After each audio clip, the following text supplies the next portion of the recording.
j'espère que tu vas bien. Je me réjouis de te retrouver pour cette nouvelle vidéo où on va parler de la solitude. Donc je sais que j'ai déjà fait une vidéo sur le sujet qui va s'afficher là, je crois. Mais là, je vais dire des trucs nouveaux, donc tu peux aller voir la partie 1 en gros là-bas et après tu reviens voir celle-là ou voir celle-là d'abord. Ça m'est égal personnellement. Voilà, c'est parti. Je te laisse avec la suite de la vidéo.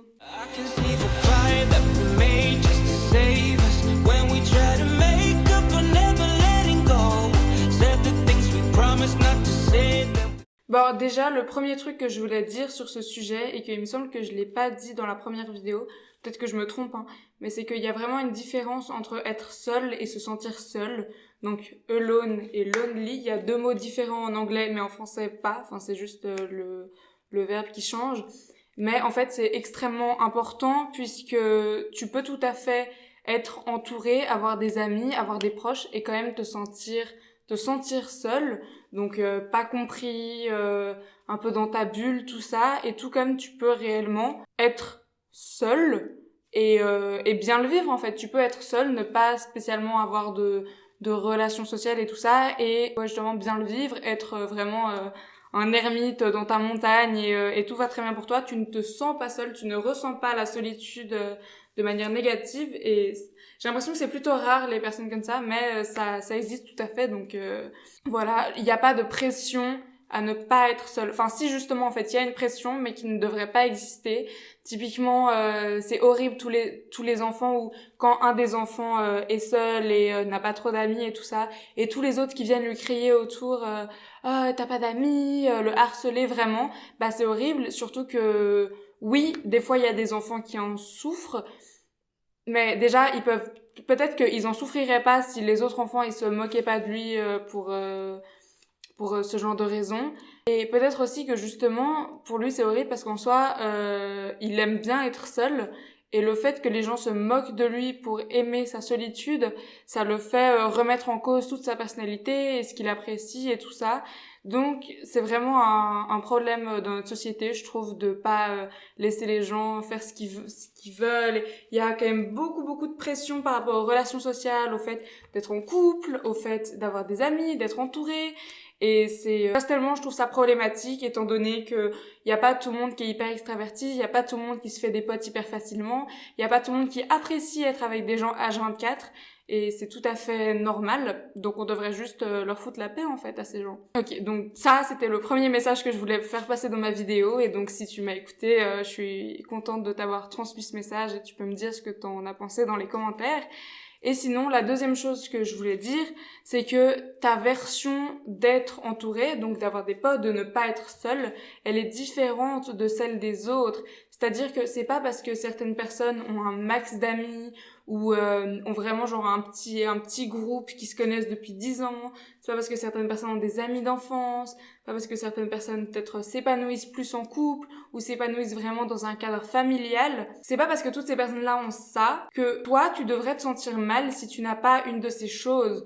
Déjà, peut-être que c'est pas fait pour toi, peut-être que tu détestes l'environnement familial, peut-être que toi t'es très contente avec ton célibat, peut-être que toi ça te va d'avoir juste ta meilleure amie, peut-être que toi ça te va d'avoir une ribambelle de potes qui sont peut-être un peu moins proches de toi que le serait une meilleure amie.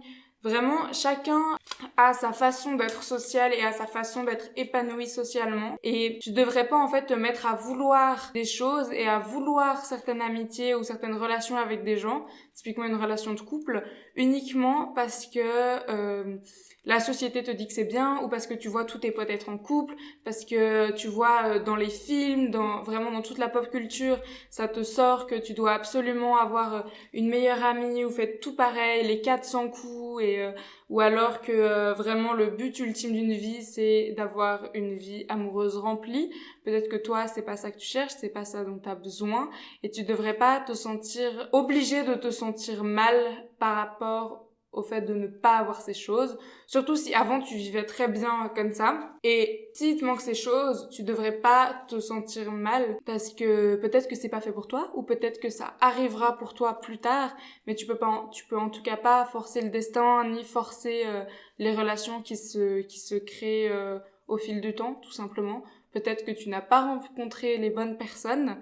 Mais voilà, j'ai pas vraiment de conclusion à cette idée, mais c'est une idée assez importante que je voulais aussi dire. Cette vidéo, c'est vraiment un peu, je jette des idées comme ça sur la solitude et tu me dis ce que t'en penses et on discute et c'est sympa. Et aussi, c'est vraiment pour te faire te sentir mieux par rapport à ta solitude. Enfin, si tu regardes cette vidéo, c'est peut-être que t'es seule, peut-être que tu te sens pas bien par rapport à ça.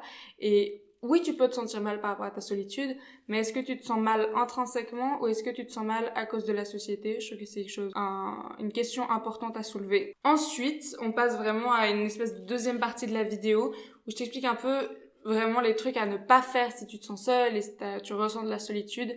Déjà, la chose à ne pas faire, c'est ne pas te renfermer. Je sais que c'est hyper bête, mais en fait, si t'as l'impression que les autres t'aiment pas et que t'es mis au banc de la société parce que t'es considéré comme quelqu'un de seul, et bah toi après tu vas réagir d'une certaine manière, tu vas te renfermer et en fait ça va créer une prophétie que tu réalises toi-même, c'est-à-dire que c'est le fait que tu aies une certaine perception dans ta tête de comment les autres te perçoivent, tu vas réagir d'une manière différente que si tu n'avais pas cette perception et du coup tu vas toi-même créer la situation que tu regrettais en fait et donc ce serait assez bien d'éviter de tomber dans ce travers-là.